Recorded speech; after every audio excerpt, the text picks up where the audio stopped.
Hi everyone, this is Carissa Casey here. I'm a Diamond Ambassador with Plexus, and I was asked to share some thoughts with you this month. And the thought that kept coming to mind that I wanted to chat with you about is the concept of discipline. Helping us redefine and understand it the way God intended, and helping us practically with how to have more of it in our life, even if it's not something that we naturally are strong in. I really think that the concept of discipline has a bad rap. And it's understandable because daily executing what we know we should do is hard work. It is very rarely fun. And oftentimes it can start to feel monotonous. So there are a lot of unglamorous things about having discipline and being consistent in executing the things we set out to do.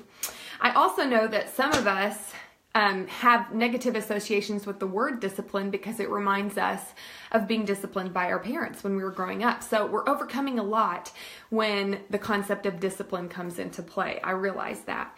But I want to share with you that discipline is truly a biblical and godly concept. In fact, I believe it's a gift from God. I'm going to be sharing a few thoughts with you that come from my faith as a Christian.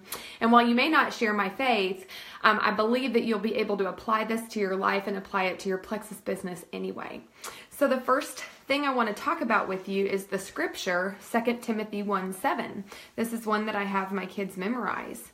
And you might already even know it. It says, "For God did not give us a spirit of timidity, but a spirit of power, of love, and of self-discipline."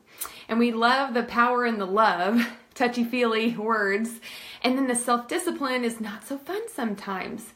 But I want to remind you that first of all, it's a fruit of the Spirit. Self-control it's the evidence that we have the Spirit living in us.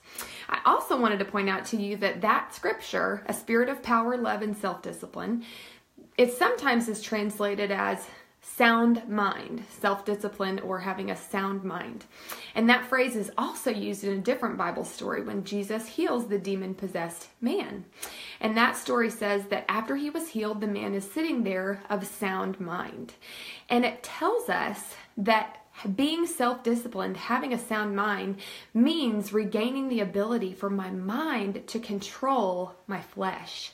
My mind gets to be in charge. Discipline is not a prison of, I should be doing this, I should be doing that. It's true freedom because I am not a slave to my urges and to my flesh, but my mind is in control of my body and in control of my actions. True freedom. What a beautiful concept. So I want to say this, and maybe you can write it down, but discipline stems from gratitude and leads to freedom. We're going to unpack that in a minute. But first, I just want to say that I fall short in this. This is not about perfection, and it's not about there not being any room for grace.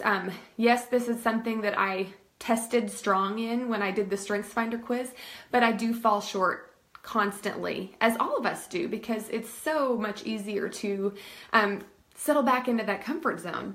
So it doesn't mean perfection. It doesn't mean no room for grace in your life. In fact, discipline, this is going to seem ironic, but like I said, discipline stems from gratitude for grace. When we are given a lavish gift, a natural response is not to squander that gift, but instead to make good choices, better choices, that reject laziness and reject that easy comfort zone and use whatever that gift is we've been given to do more with it. So when we apply that to our Plexus business, I want us to think about what we've been given with restored health. Each of us has a testimony with these products. Our health has been restored in whatever way is unique to you. Do we sit back and just enjoy how good we feel? Or do we, out of gratitude, discipline ourselves to do some hard things in an effort to share that gift with others and to use that gift instead of squandering it? And the very same thing goes for our generous comp plan. I have been lavishly given financial freedom through Plexus and through this business. And yes, it requires hard things, scary things, disciplined consistency every day. But because of my gratitude for what I have, I respond with discipline. So again, I'll say discipline stems from gratitude and it leads to freedom. let's get into the practical stuff. I'm not here to tell you what actions you have to do in order to be disciplined in your Plexus business. Only you know your why. Only you know your purpose for being a part of Plexus. And so your upline can't give you a list of things to do in order to be disciplined. You have to create the action plan that aligns with your purpose, that aligns with your why. Discipline is not about your sponsor saying, reach out to 10 people today and I'll check in and make sure you did it. Or post 3 times today. Do it every day this week. Discipline is you determining the action plan that aligns with your purpose for being a part of Plexus, and then keeping your word. Daily consistency and execution to what you set out to do. And I think this is where we get tripped up. Your sponsor cannot tell you how to be the exact actions to be disciplined in. You must create the action plan, and then the discipline part is doing what you set out to do, keeping your word.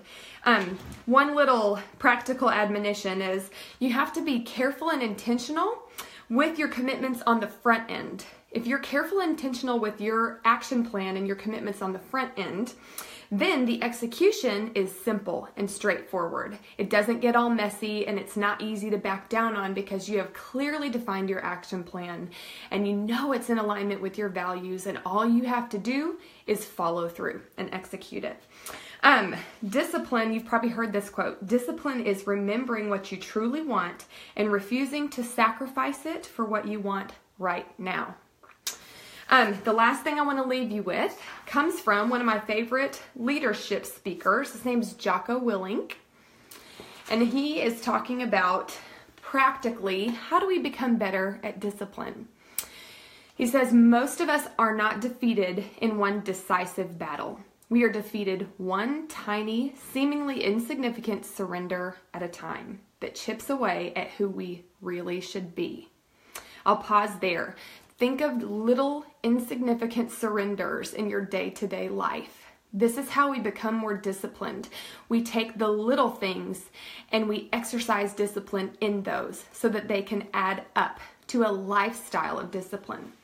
He says, it isn't that you wake up one day and decide, that's it, I'm going to be weak. No, it's a slow, incremental process. It chips away at our will. It chips away at our discipline.